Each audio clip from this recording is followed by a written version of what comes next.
Le Christ est ressuscité. Christus enviat.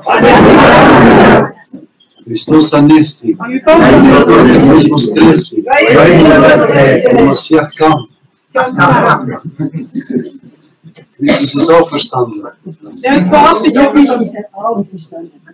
Christus ist aufgestanden. Christus resurrecție.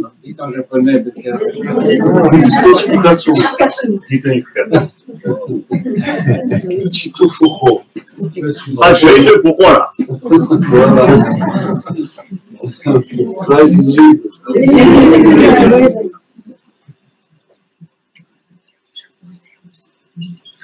Cherche l'ombre. Ah, Cristo è risuscitato.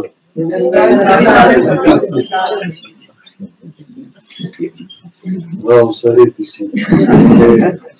On est sûr. Vous voulez regarder les cierges allumés, les enfants? Hein? Je vais les éteindre. Donc nous avons entendu, il paraît que je dois parler aux enfants.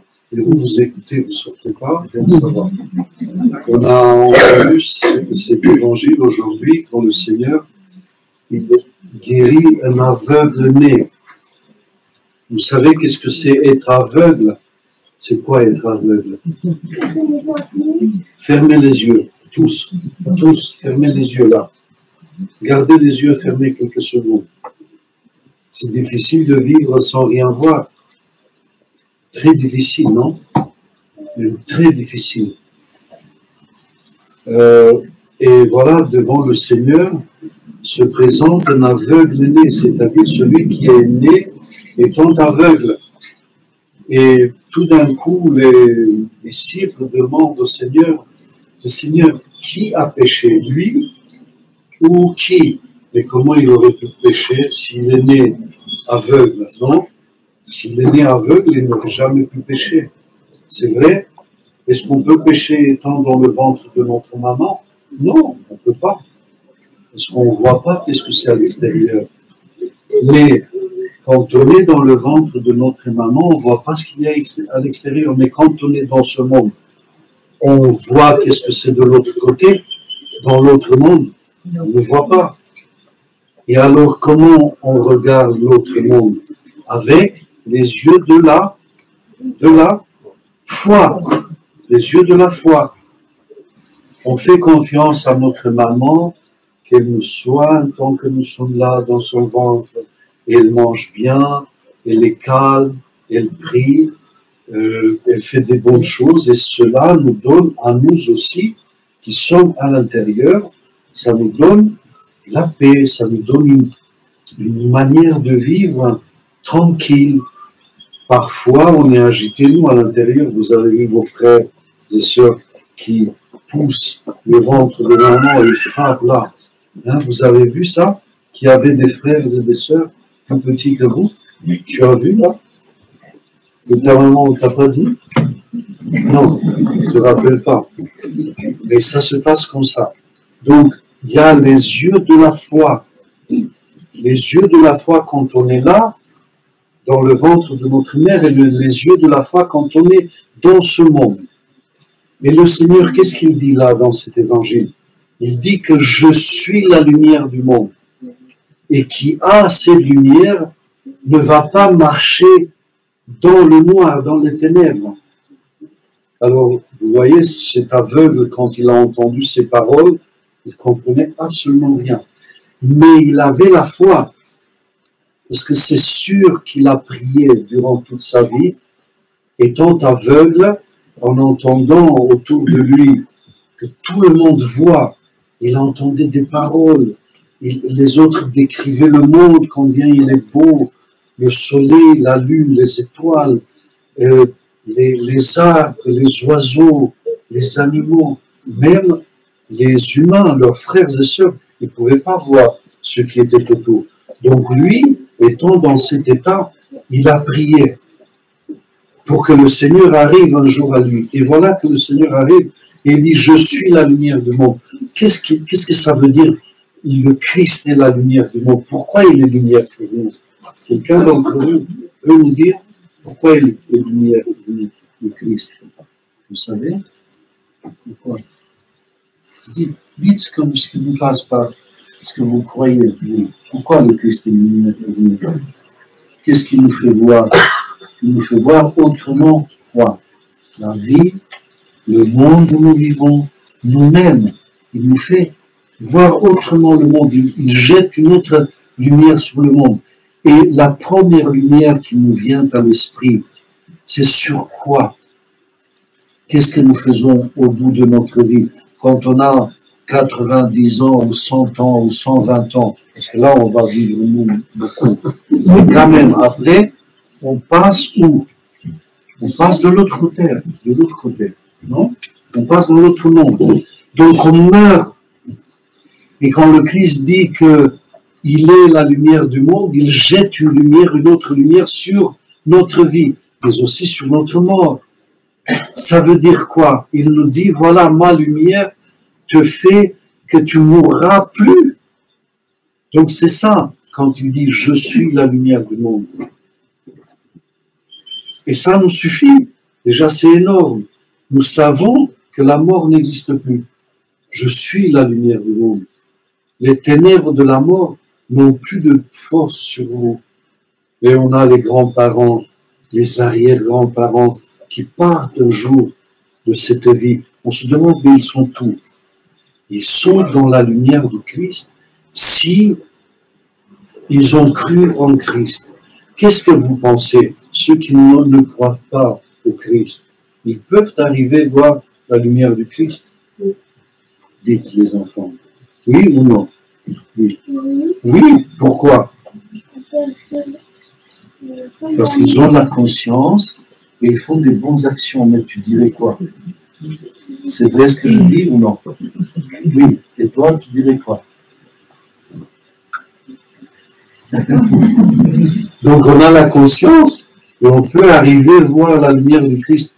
Nous dit Saint Paul, par la conscience que Dieu a mis en chaque être humain. Mais pour nous qui croyons en lui, cette lumière est palpable dès maintenant. Nous vivons dans cette lumière et on n'a plus peur de quoi que ce soit, ni de la maladie, parce qu'on sait que le Seigneur est avec nous, voilà comme il était avec cet aveugle, ou avec tous ceux qu'il a guéris, et en même temps, dans la mort, dans la souffrance de la mort, il est là, et il fait la lumière, et il nous donne la vie éternelle. C'est merveilleux, non? Cela. Il n'y a pas une meilleure chose qui puisse nous arriver. Mais il fait une deuxième chose pour l'aveugle. Qu'est-ce qu'il fait? Vous vous rappelez? Qu'est-ce qu'il a pris de la terre? Il a fait quoi? De la boue. De la boue. Comment il a préparé la boue? Comment? Qui sait? Comment il a préparé? Avec sa salive, il a pris de la terre, a fait la boue, et il a mis où la boue? Sur les yeux. Qu'est-ce que ça vous dit à vous? Comment est-ce qu'un bout de terre, un bout de boue peut donner un œil? Qu'est-ce que vous dites? Oui, voilà, le Seigneur a fait nos yeux de la boue, parce qu'il a pris la boue de la terre quand il a créé Adam et Ève, et il a créé tout l'homme, il a fait tout l'homme de la boue. Donc quand il prend la boue dans la terre, il nous montre qu'il est le créateur, le Dieu créateur, celui qui nous a créés. Donc cela, il ne faut jamais oublier que le Christ, en prenant de la boue, il a fait un œil. C'est incroyable. Nos yeux, c'est fait de la boue. Mais voilà quelle merveille. Vous voyez, regardez-vous les uns les autres. Regardez-vous. Regardez les yeux de votre voisin. Regarde les yeux de ta voisine. Non? C'est beau. C'est vrai. Et voilà, mais c'est de la boue. Mais c'est de la boue qui a la vie. Qui a la vie. Et qu'est-ce que ça fait, cette boue qui a la vie? La grâce de Dieu. Chacun d'entre les humains sur la terre ont cette grâce de voir leurs voisins, la beauté de leurs voisins. Est-ce qu'il y a quelqu'un de plus beau que ta maman? Hein? Non, jamais. Le monde est pareil, tu vois, magnifique, c'est magnifique. Tous sont beaux, nous sommes beaux tous. Et on voit avec ces yeux de la terre, de la boue, qui ont reçu la grâce de Dieu, et ils sont devenus parfaits. Il n'y a rien dans ce monde qui soit plus parfait que l'œil, qui fait voir, mais l'œil est doublé de quoi? Nous voyons, mais quand nous voyons quelque chose, nous pensons derrière. Ça veut dire que derrière, nous avons d'autres yeux. Qui sont des yeux qui voient et qui pensent, qui invitent à penser. On regarde et on pense. On sait par où aller, on sait qu'il faut prendre à droite, à gauche, vers le haut, vers le bas. Non, on sait tout quand on voit. Mais on pense aussi. On voit notre maman, on dit comment elle est belle. Non? On voit notre père, notre frère, on voit nos prochains. On dit comment ils sont beaux. Quelle beauté Dieu a mis en nous. Donc vous voyez, avec la vue physique, la vue corporelle, nous voyons aussi avec l'âme. Et ça, c'est merveilleux. Tout d'un coup, le Seigneur a fait voir cet aveugle de naissance, pas seulement avec ses yeux, mais aussi avec son cœur. Parce qu'après, on l'a interrogé et il a témoigné sa foi en Christ, en celui qui lui a donné la vue. Mais à vous, qui vous a donné la vue? Qui t'a donné la vue? Et à toi, qui t'a donné la vue? Dieu, non? Et à toi aussi. Donc c'est Dieu qui nous a donné la vue à tous. Et il fait ce miracle sur l'aveugle en prenant de la boue, justement pour nous montrer qu'à nous tous, il nous a donné cette vue et que il faut faire attention à ce qu'on fait avec elle. Qu'est-ce qu'on voit? Qu'est-ce qu'on reçoit par la suite avec nos yeux spirituels, les yeux de notre cœur? Et qu'est-ce qu'on garde de cette vue? Parce qu'il ne faut pas juger, il ne faut pas se croire plus beau et plus sage et plus intelligent et meilleur que les autres. Donc il faut voir la vérité. Et donc la vérité, c'est qu'avec le Seigneur, nous sommes forts, nous sommes ressuscités, la mort n'existait plus pour nous, et celui qui est à côté de moi, étant mon prochain, ça veut dire qu'à travers lui, à travers le regard que je jette sur lui, je suis sauvé. Ça dépend comment je regarde mon prochain. Parce que le Christ nous a regardés avec beaucoup de miséricorde, avec beaucoup d'amour. Il nous a regardés avec l'amour. Et cet amour, nous devons le projeter vers notre prochain. Et avec cet amour, regarder avec les yeux corporels, les yeux spirituels, nos proches et ce monde où nous vivons. Amen. Christ est ressuscité. Amen.